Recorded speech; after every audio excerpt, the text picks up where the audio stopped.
नमस्कार, Madan Singh property expert and motivator. आज का मेरा टॉपिक है घनी आबादी से दूर, बीमारी से दूर। यानी कहने का मतलब है कि आज के कोरोना को देखते हुए कोरोना जैसी बीमारी, कोरोना जाएगी, उसके बाद कोरोना जैसे ही बहुत सारी बीमारी जो आने वाली है। तो एक लाइफ का जो एक आप इसके जो भी फैशन माने या जो भी माने, आप ये जो सामाजिक दूरी है इसको प्रॉपरली आपको अपने लाइफ में मेंटेन करना होगा। जो मुझे लगता है कि ये जो मास्क का जो रिवाज है ये आपको किसी ना किसी रीजन से आपको लगा के ही रहना पड़ेगा। इसलिए कोशिश करें कि जो भी अगर घर से बाहर निकलते हैं तो कोशिश करें बिना ज़रूरी कि अगर उसके बगैर काम नहीं चल सकता तो ही बाहर निकलें। तो अगर बाहर निकलते हैं तो कोरोना से जो भी सेफ्टी है उसका ज़रूर पालन करें।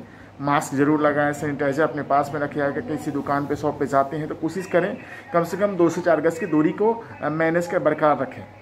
और आने के बाद जो भी अपने हाथ को धोएं, अपने सैनिटाइजर से, साबुन से, किसी तरीके से हाथ धोएं। उसके बाद मैंने बात किया था, जो टॉपिक के हिसाब से बात किया था, घनी आबादी से बीमारी दूर। इसका मतलब क्या आता है कि अगर आप कहीं, मेरा मानना यह है कहीं भी आप आज के दिन प्रॉपर्टी लेते हैं तो कोशिश करें कि प्लॉट या मकान लें। मकान का मतलब ज़मीन सहित एक मंजिला मकान होता है। उसमें चीज़ें क्या होती है कि प्लॉट अगर आपके बजट की दिक्कत आती है तो कोशिश करें, अगर बजट आपका कम है तो छोटा ही सही हो, 40 गज 50 गज का ही प्लॉट हो वो लें। सबसे बड़ी बात है कि जो घनी आबादी से दूर अगर जाते हैं, अगर सपोज आपको मान के रहना है कि 2 साल 4 साल 5 साल बाद रहना, कोशिश करिए कम से कम दूर जाना पे दूर जाइए। दूर जाने के 2 फायदे बीमारी से तो है ही, और साथ में वहाँ पे आपका बजट भी सुटेबल आ जाए, कम बजट में चीज़ें मिल जाएगी। और एक दिल्ली एनसीआर में या कहीं भी आपका एक आशियाना हो जाएगा, क्योंकि आने वाले टाइम में ये सोशल डिस्टेंसिंग ये अनिवार्य रूप से रहेगा। क्योंकि अभी आपने देखा हो कोरोना का नाम आ रहा है, ब्लैक फंगस, वाइट फंगस, पता नहीं कौन कौन से फंगस आने वाला है।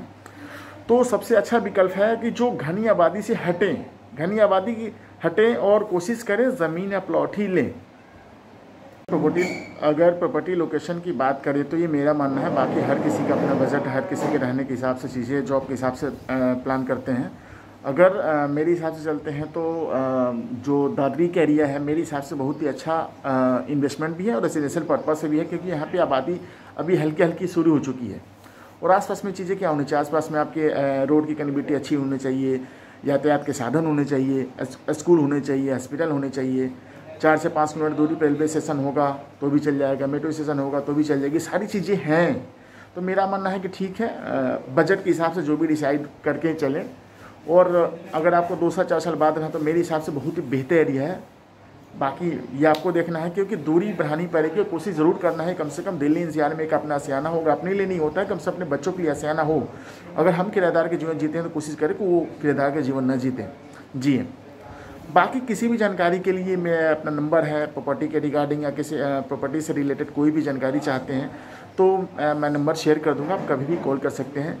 जाते जाते मैं ज़रूर बोलूँगा कि कम से कम जो भी हैं कोरोना से जो भी सावधानियाँ हैं उसका खुद पालन करें और अपने घर वाले सभी को एडवाइस करें, उसका पालन करें। और कोशिश करें अगर आपके हाथों से किसी का भला हो सकता है तो कम से कम 2 लोगों की सहायता करने के लिए ज़रूर कोशिश करें।